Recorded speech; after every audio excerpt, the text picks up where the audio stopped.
So thank you everybody for joining us tonight. This event is hosted by Together SF and by Hearsay Media. I wanted to kick off the conversation tonight by thanking Commissioner Jenny Lamb for joining us and for taking the time to speak with us about safely reopening public schools here in San Francisco.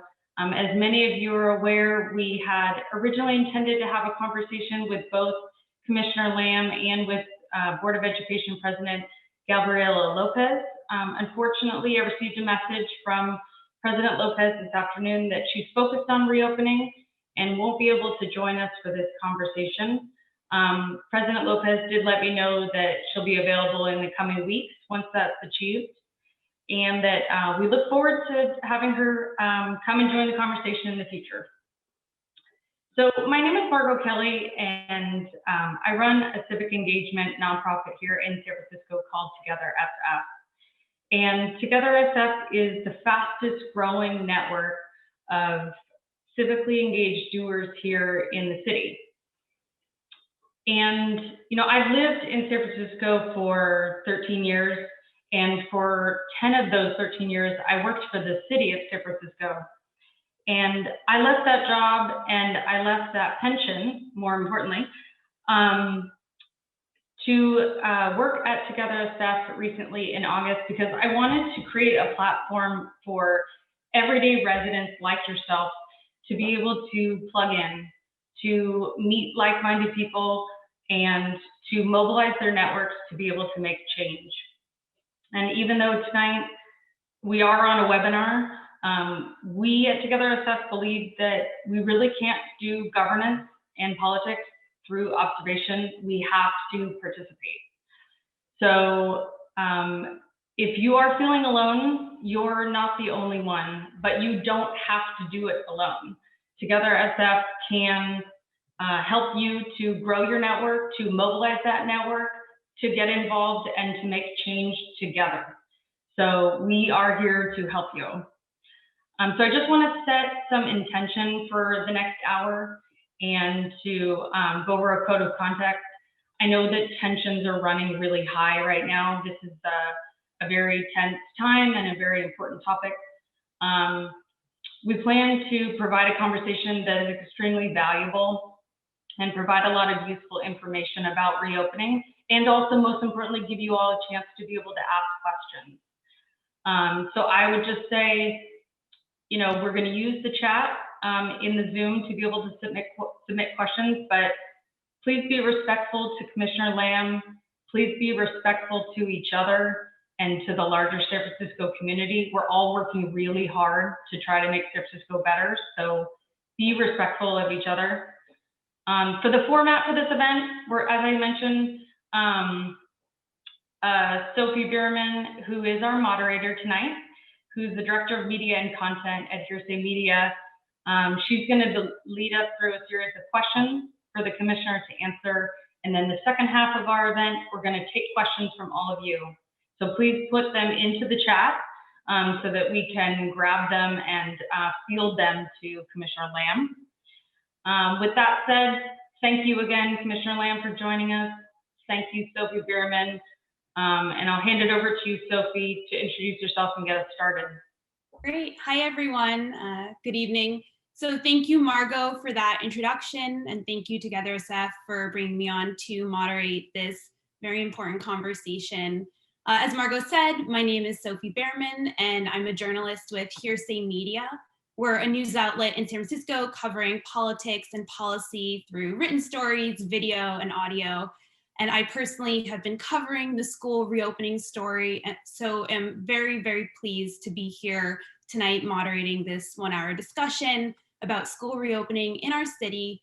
And I am especially grateful that we have Board of Education Commissioner Jenny Lamb joining us to share the latest. So again, Commissioner Lamb, thank you. The goal of this conversation tonight is to shed light on where we're at with school reopening and a return to in-person learning. A lot of things are happening really quickly. We want to provide answers and updates for the many families, educators, and general San Franciscans joining the call, of which there are many of you. So welcome again. My role as moderator is to ask a series of questions, keep the conversation on track, and ensure that we cover as much ground as possible with as much clarity and brevity as possible. And just to echo what Margot said, we are leaving 20 minutes at the end of the discussion for listener-generated questions. So please do, as Commissioner Lamb and I are speaking, drop anything you want to ask into the chat, and I will be looking at those and select as many as I can for the end of the conversation. So again, thank you, Commissioner Lamb, for joining us, and I want to pass it to you to introduce yourself and say a few words about reopening. Great, thank you. Thank you to Together SF, to Margot for the invitation to join you all tonight. Thank you, Sophie. I'm really looking forward to our dialogue and discussion. A little bit about me. I have served on the Board of Education since 2018. I was first appointed by Mayor London Breed and have ran a special election, served in 2019, and then recently was just reelected in November for my first 4-year term. And I am a public school mom. I have 2 kids, a middle schooler as well as a high schooler. I've been launched right into SF Unified as a parent, launching a new school at that time in 2010. During the recession, SF Unified received 500 more kindergarten applications than they anticipated. And so a brand new school was launched at the Chinese Immersion School at De Avla. And it was this amazing experience where community was built. Families, our educators, our staff said, you know, we are all in, we're going to roll up our sleeves and we're going to build this community together. And what a lifetime lasting experience that has been. And I'm very proud to have also spent over 2 decades working in the community, from youth development, programming directly with students and families, as well as civil rights. And I'm now going on my 24th year of living in San Francisco, as well as being born and raised in the San Francisco Bay Area. Great. So I want to start somewhat broadly. For many parents who maybe don't know how things work in the background, can you tell us who is the driver for reopening? In other words, who's responsible for getting San Francisco schools back open? The leading driver around opening our public schools is the Board of Education, working with our superintendent and our staff around that execution. We are also guided by our public health guidance from San Francisco Department of Public Health, as well as the state of California. And that has been, tremendous to have San Francisco be one of the leaders, not only in the state of California, but the state around the country, that we have been able to keep our infection rates comparatively very low, as well as our hospitalizations and even deaths in the city. Okay, great. So to play back what I'm hearing, that the board sets the directive and the district executes sort of the plan that's put forward? Yes, that's right. Okay, great. Yeah, well, I mean, as we all know, and everyone listening knows, a lot has been happening in the last few weeks with reopening. And I just want to sort of ask you to fill us in on the latest, including dates and timelines when possible. Where do we stand with the process of getting kids back into classrooms? I want to just name that it is a top priority for me as a commissioner. It is top of priority for the Board of Education, the superintendent. Back in November, we adopted unanimously a policy resolution of the reopening of schools safely. That is at the core of returning our students and our educators, our families safe to our school sites. And that really provided the roadmap around expectations, around milestones, about what those instructional plans will look like, as well as what we know are the operational side of the facilities, and getting over 108 campuses ready ultimately to be able to open up system-wide.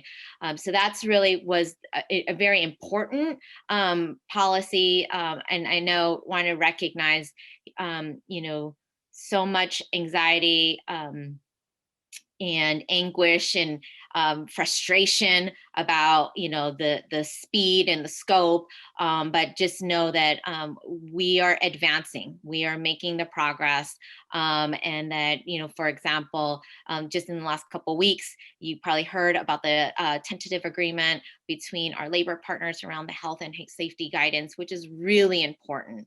And not only is it with our educators and our workforce, but all of our labor partners. So that's very critical piece to the return to school safely. Now we're going to be heading into, the launching of 2 waves of the initial schools, of elementary schools, as well as returning our children with, moderate to severe disabilities, and working towards all of elementary through 5th, and then as well as a secondary plan for our middle and high schoolers, which is, taking a little, it requires a bit of additional, planning as far as the, as we know, the scheduling may be a different, and consistent cohorts are really critical for all of our students returning. So that's some of the additional considerations. Great. Yeah, thank you for that. I hear you on all of the complexities, of course. And in my reporting, one of the things that I've heard from at least a few families is that the sense that having a timeline or dates might be somewhat helpful, and at least, being able to say something to a child, or just, put it into a planner and have that marked down. And we did see today that Berkeley's school district shared a reopening timeline publicly with dates. So I am curious if SFUSD doesn't feel that they are able to do that, what exactly, from your perspective, is the blocker? Well, right now we are making steady progress on the instructional plan for return to schools. And so that's going to be a really key piece to also affirming a time frame. And that's why, congratulations to the Berkeley Unified. I just saw that they just announced, and again, not to, that's a huge accomplishment, and really excited about that momentum.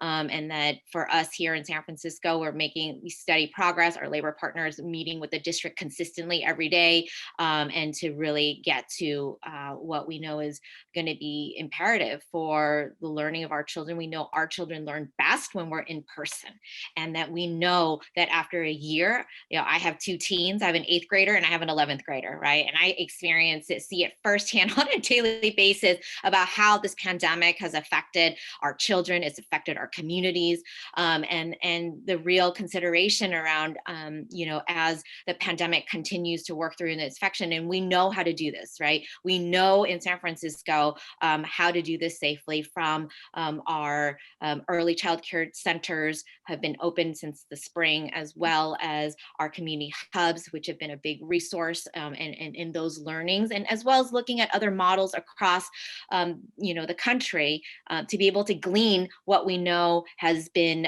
learnings where things haven't gone right, and that we can improve here locally, and the things that we should be taking on to know that that's going to be a strong model for us to replicate here. So absolutely, dates are really important.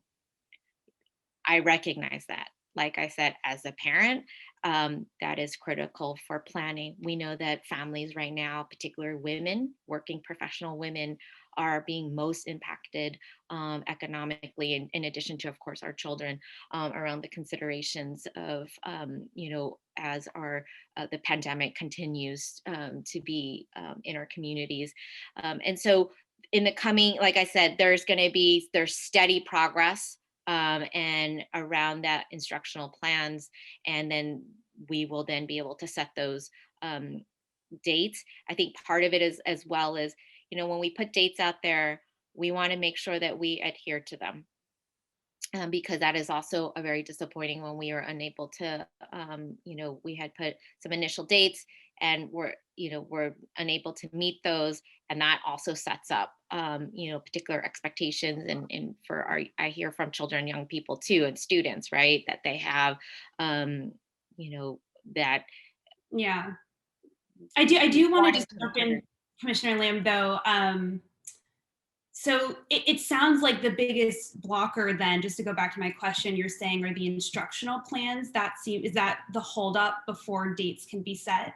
And what does that mean? I wouldn't say it's a hold. It's the one of the final pieces to get us to that. And just one. It's one, and that's when we're looking at a large system, right? Just as a comparison, and again, recognizing the good work that's happening right across the Bay, is that San Francisco Unified is one of the largest urban districts in the state of California. So we're 5 times the size of Berkeley. And so there is a scaling piece. And trust me, I am the one that you probably have been hearing about, like, how do we accelerate? How do we really, is there a way to compress the preparation, without risking all the protocols that we know we need to do in order to get our workers, our principals, our site leaders, our families really involved in understanding what does this mean when we do return? Because frankly, return to school is still going to look different than what we've known the classroom to look like. And that is still due to the pandemic. And that we still have for example, we still have social distancing, protocols that we that we need to adhere to. And so then that compresses a traditional classroom. Let's say that classroom had 25 or 30 children. Right now, that square footage is cut in half, and really being able to do that planning. And I think, not to get too into the weeds around the logistics, but that's something as a board, we, had to make some decisions around for guidance to the staff. So for example, one of the major decisions was we heard from our families, from our students, that it was important to what we call homeschool, that we return to homeschools, the school that you go to. And so and that was, a really important decision. And once we made that, then we know and recognize that depending upon if students and families, want to return to their site, that may then create less space at one school, that where their families may be electing to, still remain in distance learning. Or if you have a school that has a high particular, participation in wanting to return, then they may limit, particularly when we're thinking about like bringing our youngest learners back first. And then what will that allow for, let's say, the upper elementary through 5th. And so that's going to be a next round of the work, as well as landing on and understanding by site, depending upon what families elect, what is available. Yeah, and I do want to follow up on this question of site inspections. I was able to listen to the February 9th meeting. I know it went late for a lot of parents. And what I learned from that, please correct me if I'm wrong, is that 6 sites so far, only 6 sites really have been inspected and approved. And those are the 6 sites that are part of phase 2A wave 1, which is just 358 of SFUSD's neediest students, really, that SFUSD is hoping to get back in classrooms. So I think I heard yourself, Commissioner Lamb, on that call, rightly so, sort of say, how can we speed this up? Is that where the board wants to be, having 6 sites only so far, safe for return? I would say for me, I want to consistently make, not even just steady progress, but accelerated progress. And so that has also been a question about, the start time, right? Like, why is it there's an anticipated kind of ramp up? And that is related to, needing to alert, sending notice to our workforce, once those agreements are in place. And then, if there's any developing of alternative staffing, if it's necessary, the families, also will be electing, their placement. And then we have said that giving families at least 10 days, because we also understand the planning that goes into for a family to return into in person. And then right now we're looking at ways to condense that timing, and that it's really important, again, for those agreements, the safety measurements are in place and all those protocols are met. And I would also name that, how critical it is for our families, all of us, to take a pledge, right? A health pledge, to recognize that as we do return to our schools, how important that will continue to be, and those consistencies of adhering to our COVID, response and keeping those infections, mitigating those. I do want to ask you about some of these health questions. Just to level set with the listeners, health experts, including the CDC and of course San Francisco's own Department of Public Health, have said it's safe to reopen schools, even in the purple tier, which is what we're currently in, if safety protocols that you named before, like PPE and social distancing, are followed. They do not require vaccinations. And of course, like you mentioned, the community hubs serving 2,000 students are open, 114 private and parochial schools are open, serving 15,000 plus students. So I guess my question is, given the scientific consensus nationally and locally around the fact that reopening in the current COVID environment can be done safely, which experts is the board listening to specifically, or who's the board speaking with? Who's advising you? Our Department of Public Health has been from the very beginning our key partner. We've met, including myself. I have regular meetings with UCSF, been meeting with the pediatricians, and I look to my advisors, epidemiologists as well as the state of California. And so that's where for science and data is really critical, as well as public perception. Right? Public perception is also really key, and that includes our families and the concerns, of community infection rates, as well as with our educators, and that's in our workforce overall, right? And our workforce, for example, has been, serving food, since week one directly to families and students, as well as getting the technology. So just really acknowledging and recognizing the staff that's also been doing the work at school sites, and really that how important it is to build up that confidence around that the school district is going to deliver on those health and safety guide protocols that we've set in place for everyone that is part of our school communities.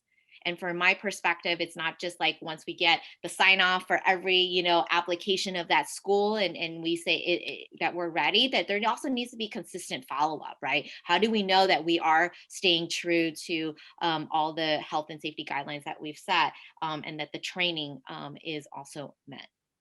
Yeah, I mean, it sounds like the experts that you're listening to are, all the ones that I also named, and who are saying that it is safe at this point to reopen following, their guidelines.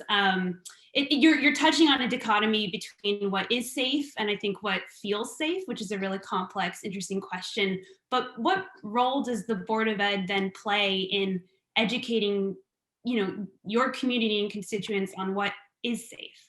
Yeah, absolutely. And that's one area I would name that we have to deepen our work is, for example, I just spoke with some families and parents in the Chinatown community about just reopening. And because as the surveys have come back with one of the schools, it was like, 25% that they're wanting to return.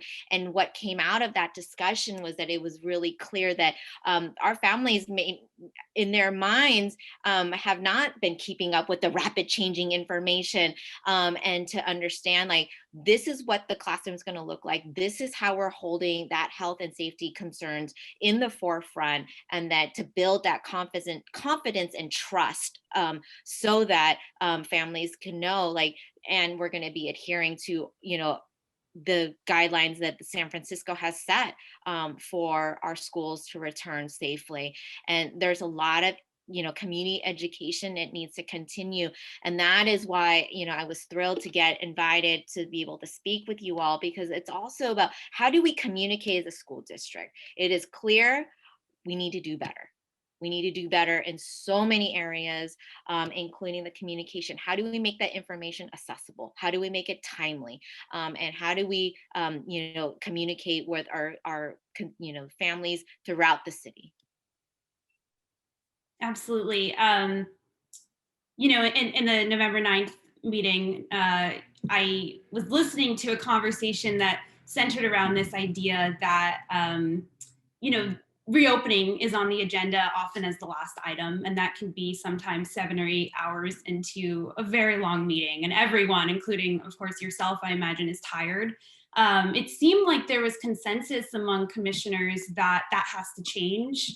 And that reopening has to be brought to the fore, whether it's in a new meeting or whether it is just the first agenda item. But I haven't seen anything since posted about that. Is there any actionable change so that parents can participate more in what's happening? Yeah, and I want to recognize that how important it is that we value our families and their time.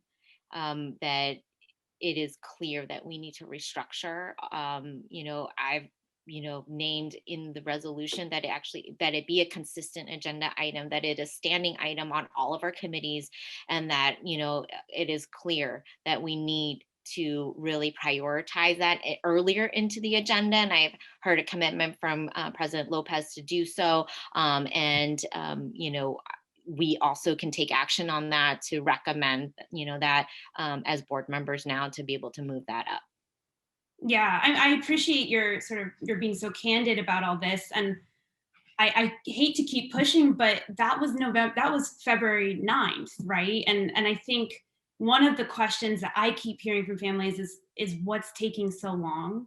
And it's the little things like that, just this general sense of not knowing the updates. So I'm curious, have you heard anything about when that's actually, or if that's actually going to happen? In other words, is there follow-up?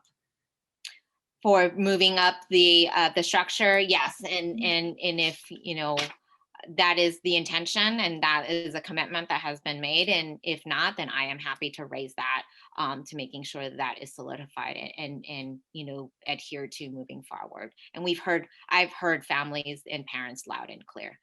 And really want to respect folks' time, and everyone is hungry, right, and deserves to get that information in a timely way. Great. Another question, Commissioner Lamb, in that same meeting, there was a lot of emphasis around needing more support from the city. That meeting was on the 9th. Has the Board of Ed made any formal requests, specifically in terms of what you need?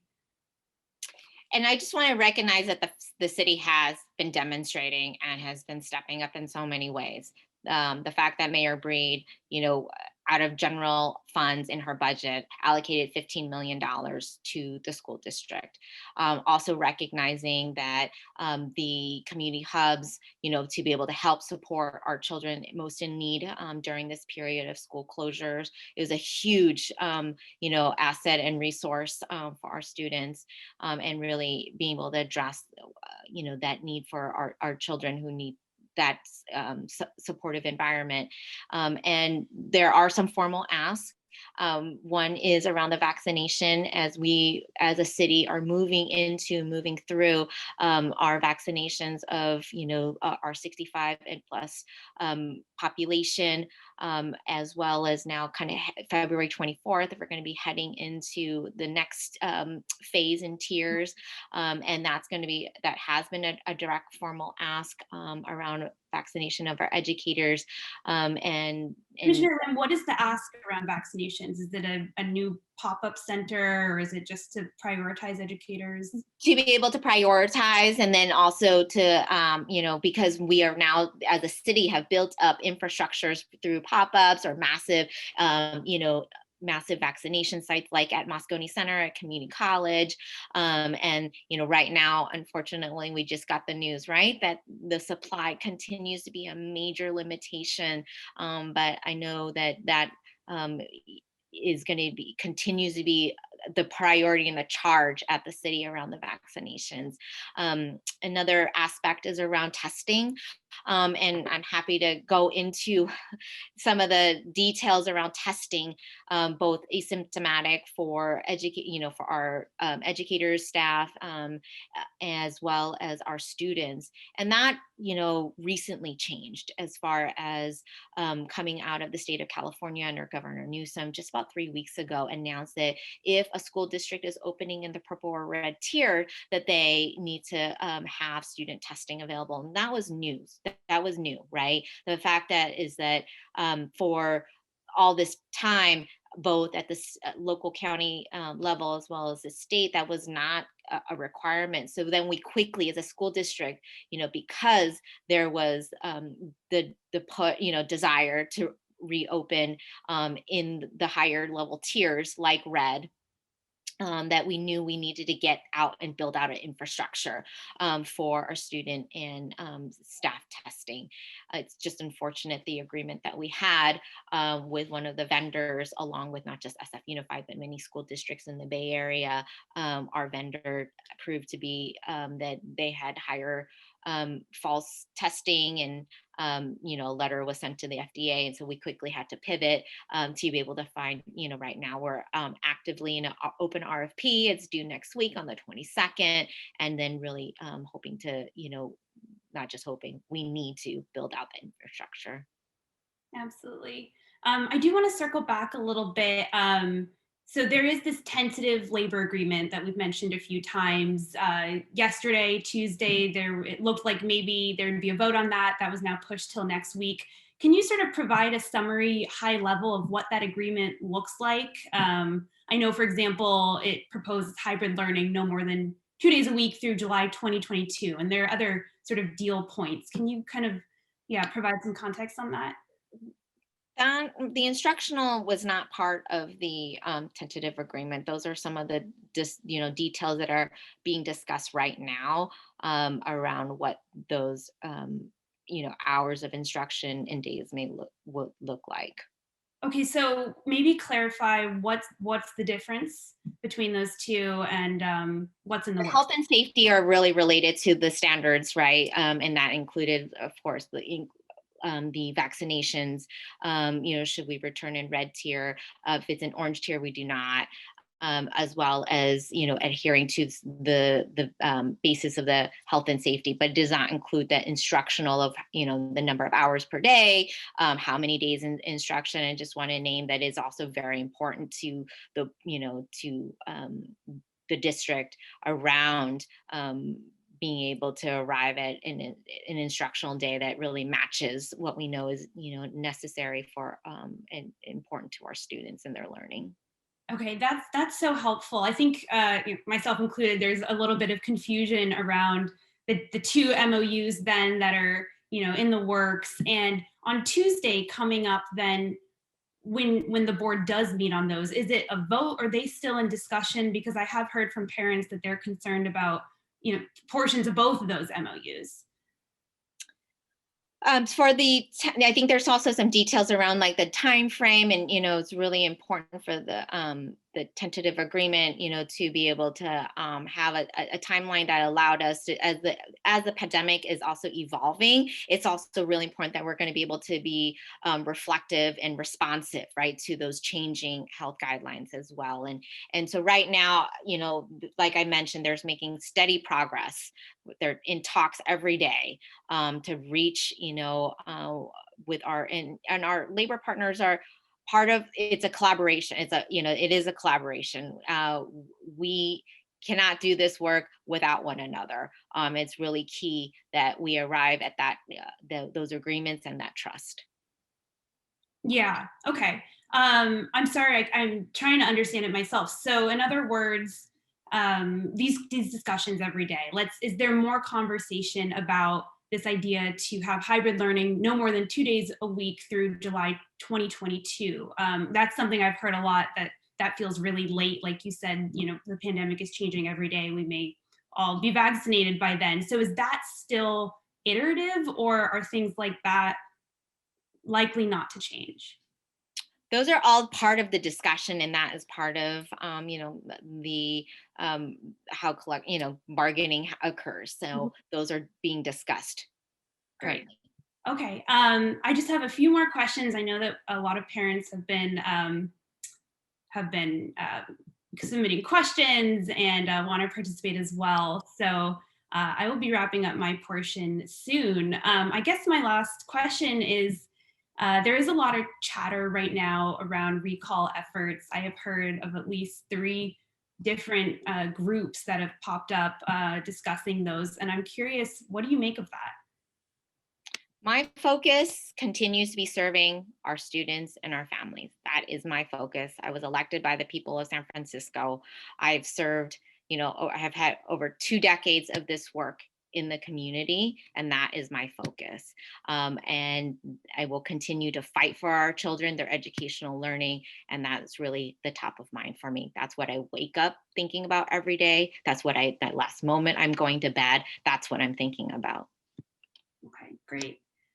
We have, my goodness, just looking, more than 40 questions that have come in. So I'm going to do my best to raise up, some of the ones that are coming up the most. I am seeing a lot of questions around the discrepancy between the conditions set for reopening SFUSD that are more stringent than latest CDC guidelines or DPH guidance. This person asks, can you shed light on why there are these differences? To put it differently, if conditions are such that CDC and DPH say we can reopen elementary schools, what is the justification for delaying until additional criteria have been met?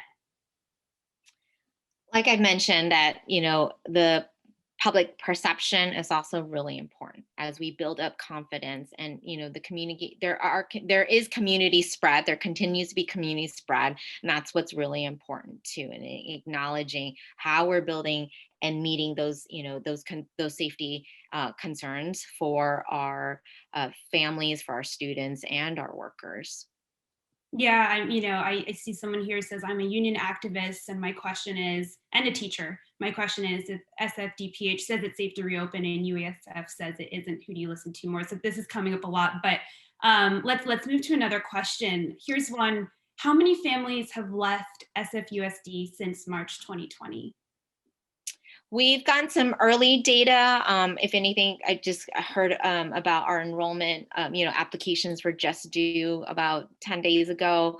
And, since officially we've seen probably 1,000 decrease is kind of what we've, some of the data that's been released.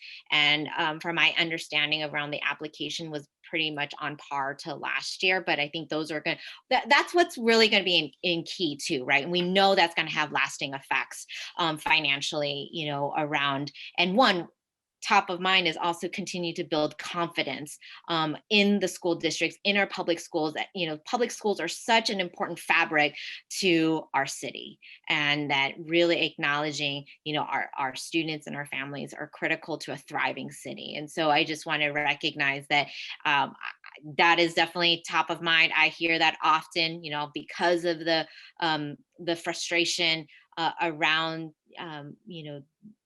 the response, or as the pandemic continues, right? As the pandemic continues to rage on.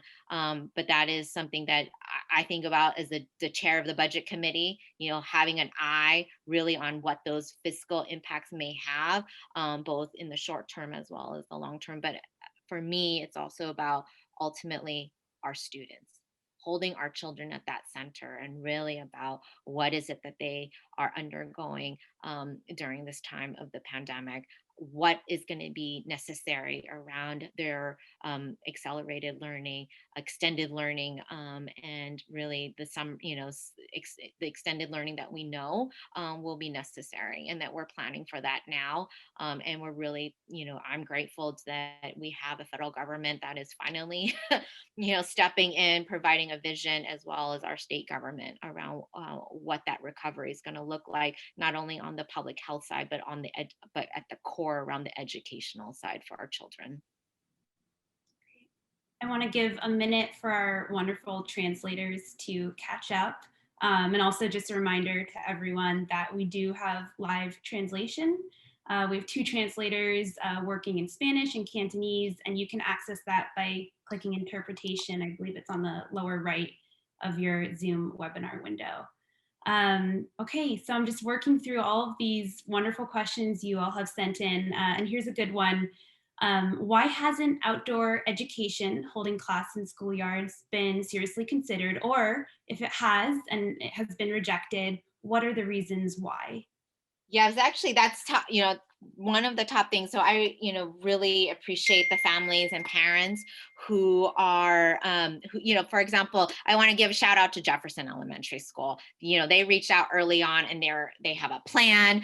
And I think that is also one of these balances too around, a school site versus systems planning, right? Like when you think about systems wide, and I'm very excited to continue that discussion. I actually want to understand exactly, like, let's implement, right? So that's something I will also make a commitment to follow through, not only with this network with Together SF, but directly with the Jefferson Elementary community, and how we can really look at the opportunities for implementation or replication for other school communities to consider. Great. I see a question here. Dear Commissioner Lamb, my son is suffering academically, socially, and emotionally from remote school. This is a heavy one. This has been a contributing factor to him writing a suicide letter and saying he doesn't want to live anymore. I can't say how much I appreciate you, that you've worked with Mayor London Breed and City Attorney Dennis Herrera. It's a bit of a long question, to try to return teachers to the classroom. It's not done. I've told my son, sorry, a little bit of typos. What more can I do to help my son before he loses 18 months of education? I guess to that question, what do you tell parents and students who are really struggling right now? Yeah, I just want to say that it's heartbreaking. It really, I take this to heart. I really do. And I just want to extend my, support in expressing to families and parents and our students, like, I hear you. And this is why it's so critical that our young people find connection at this time with their peers, with caring adults, and that we are there for them. And so, for example, it's really important to connect with your school coordinated care teams, being able to connect with our social workers and our counselors. The city is also, Mayor Breed also just announced an expansion of the mobile response team to SF Unified Families and Students. Is the first time, and that is really directly linked to what we know are the struggles, the mental health, the trauma, frankly, that our students and young people and families are experiencing. And not only with our schools, as we look at reopening schools, but also knowing what this pandemic has brought, both economically and the many families that are impacted, our neighbors, right, of being impacted by the illness, or I'm sorry, the pandemic and COVID. Great. And I would just say also, Family Link Line has been a huge new resource that we as a school district haven't had. The Family Link Line is like a 311, and that is a product out of the pandemic and from COVID for a response. And now you can call the Family Link Line, and then you get connected with the right resources, from anywhere of seeking some mental health, support, to what we in the beginning had a lot of inquiries around, technology and really supports for families on how do I even log on? I don't have my child's passwords. I don't even know their login. And so just knowing that is also a resource. Yeah, thank you for that. And I think Together SF can certainly help share those resources or link to those, so families can use them if they need them, in this time of uncertainty. There's another question coming in about this idea. Well, so President Lopez, unfortunately, she's not here with us tonight, but she recently wrote in the SF Chronicle that the school board isn't being distracted from other things, be it, Lowell or renaming, and that in fact, the school board can pat heads and run bellies at the same time. We saw that a conversation last night was actually delayed because of, to my understanding, legal issues around renaming. So looking back, I know hindsight is 2020, but do you agree? And has the school board been putting its full attention on reopening? We need to stay focused, and the top priority needs to be reopening. And that is what, hands down, the commitment that the Board of Education, along with our superintendent, needs to continue focus on. And that is, from my perspective, the top priority, as well as we enter into the budgeting process. We are now entering the budgeting process, and how that fiscal budget is going to support those priorities of reopening and the learning recovery that we know is going to be needed, in the supports of supporting our, the supports in those programmatic interventions for our students upon their return. Yeah, and just to follow up with my own thoughts on that, I've certainly seen that reflected in the statements that you personally have made, be it on, the decision around the PAC volunteer and other issues. But when you say that, are you speaking on behalf of the board at this point, or sort of personally, that's where you think the focus should be? I would say that I'm speaking on behalf of the board. Okay, great. Um, just one second, I'll let the translators catch up, and I am making my way through so many questions from you all, which is great. Let's see. So there is a question around, and I know we touched on this a little bit, but I'm seeing it come up. What specifically is in the MOU? So they say, I'm wondering about the health MOU that with teachers spinning to next year. What specifically does the MOU ask for in terms of hours, days? I know it's still tentative, but I do feel like it would be helpful if you just broke it down. What does it say right now? Well, that tentative agreements around that's not related to instructional. I think that, there are different models that we're looking at, right? We're looking at the hybrid model, and recognizing how important it is to have, solid days of instruction, and being that consistency is also really key. Another thing I wanted to highlight, which was an important distinction, um, is that we've learned from other districts in other states that we know that teachers are more effective when they're either doing in-person learning or the distance learning. So that is something we're also approaching as well, because what we've seen is, and we've seen the data and the the data, that when a teacher is doing both simultaneously hasn't had the same type of outcomes or impact, and also the effects that it has there. So that's just another example around the considerations, as we look at the different, what we're going to land on ultimately, for that instruction. Great. Another question. President Lopez and Commissioner Collins penned an op-ed in the Examiner recently, and they wrote, from Chicago to New York, from Atlanta to San Francisco, school districts across the country are grappling with the challenges wrought by the pandemic. We are in communication with each other, and we are learning from each other. What discussions are you having with these cities and school districts, and what are you learning from them? I'm learning about, what are some of the ingredients around what it takes to get, to, I would say, getting those doors open and our students back into the classroom. Both those, again, the lessons that are learned and what really it takes. And I know that there are, I too want San Francisco, we embody, leadership, we embody being creative, innovative, and I really want our public education system to also reflect those values too. And so that's really when I'm looking at what Seattle or Denver and our colleagues across the state in the large urban districts, and kind of those considerations that they're undertaking, New York City, that's the lens that I'm looking through. Okay. It's interesting that those cities in particular were listed. I know New York is now welcoming 60,000 children back from middle schools that are opening, and Chicago, of course, was embroiled in a debate much like San Francisco between unions and the school board, but is now opening for elementary and middle schools by the middle of March. And so I think it's an interesting question. Of what can be learned, I guess, from the cities that are a few steps ahead.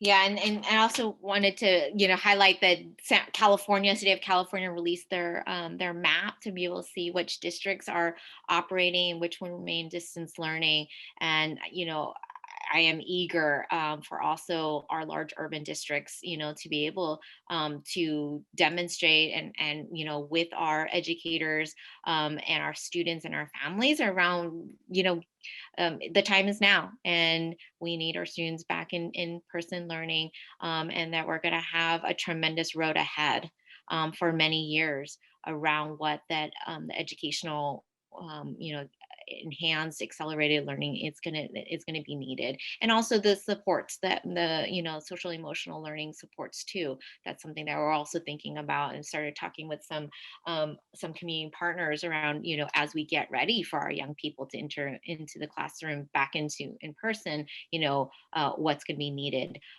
for them, and for them to be successful in their adaptation as well. And distance learning will also still be an option and choice for families and students. And how do we ensure that we're still continuing to strengthen that? But really, our focus is in person, and how we're turning our students pre-K to 12, for our plans now, and then moving forward into the fall. Yeah, and I just, as we near the end of the hour, want to thank you, Commissioner Lamb, just for being here to provide this information. The questions are continuing to pour in, now close to 70, and it just appears that there's a real thirst for this sort of information. So as we start to wrap up, I just wanted to put that out there. And then a question that I'm seeing a couple times here is, what is the best way for parents to get their voices heard and listened to? And I'm going to pull from a different question as well that echoes that. Where did it go? Can you please provide some concrete and specific steps that parents can take to be heard? Who should we write, call, etc., so we can focus our frustration in positive and actionable ways? And I'll add and help if possible. Yeah, and I want to recognize again the importance of the district really expanding how and when we communicate with our families. And it's clear that I think there's a study that shows that individuals need to hear something 13 times before it resonates. We have so much information. How do we make it condensed and accessible? I think that's one of the key things, and that's where we are trying a variety of modalities, from videos to you probably get our weekly family digest, which I know is sometimes, from even me, when I receive it, it's like, how do you comb through it? So I know that there's also going to be some town halls that are going to be consistently set up for families to really voice their and ask their questions and get information. So I really encourage you to write emails, make your voices heard to the school board members, to Superintendent Matthews. It's really important. I would say also communicate with your children's teachers, and our principals and our site staff. Like our school staff are have been doing the work even during distance learning, and I think it's really important to be able to build community at this time and really share stories with one another. Great. We have a number of questions here. Can we please get a candid and truthful update on middle and high school? So what's the timeline on that? You don't need to give a date, but is it happening at all? When can that be expected? Yeah, and I have been also vocal about needing to have a secondary plan. Like I said, I have an 8th grader and 11th grader, so it is absolutely important. And I think there is an opportunity too to look at how are we utilizing our sites, right, to even bring back groups of our students. So I would say in the coming weeks, it's going to be, you're going to hear an update. You'll hear me continuing to, ask and really get clarity on what that looks like for secondary, because we've had a bit of a longer on ramp around the plans for elementary and our youngest learners. Great. And then a question I'm seeing is, after the conversation you and I have had, is there any changes that you want, or any commitments you want to make to families that may be listening about how communication can be improved, or how reopening can be made top priority, like you've been saying? I mean, are there any takeaways that you can pass on as we wrap up the hour? I think it's really clear that we need to deepen our engagement with our families, and that means, and even in this COVID and way, that we absolutely need to create more forums, being able to have a more shared, opportunities with one another, and so then we can really respond to where those those questions continue to lie. As I mentioned, that commitment of making sure that the board, during our board meetings, that they articulate those priorities, and that our business is really upholds to that commitment that we're making to you all, to our students, and to our families and our staff.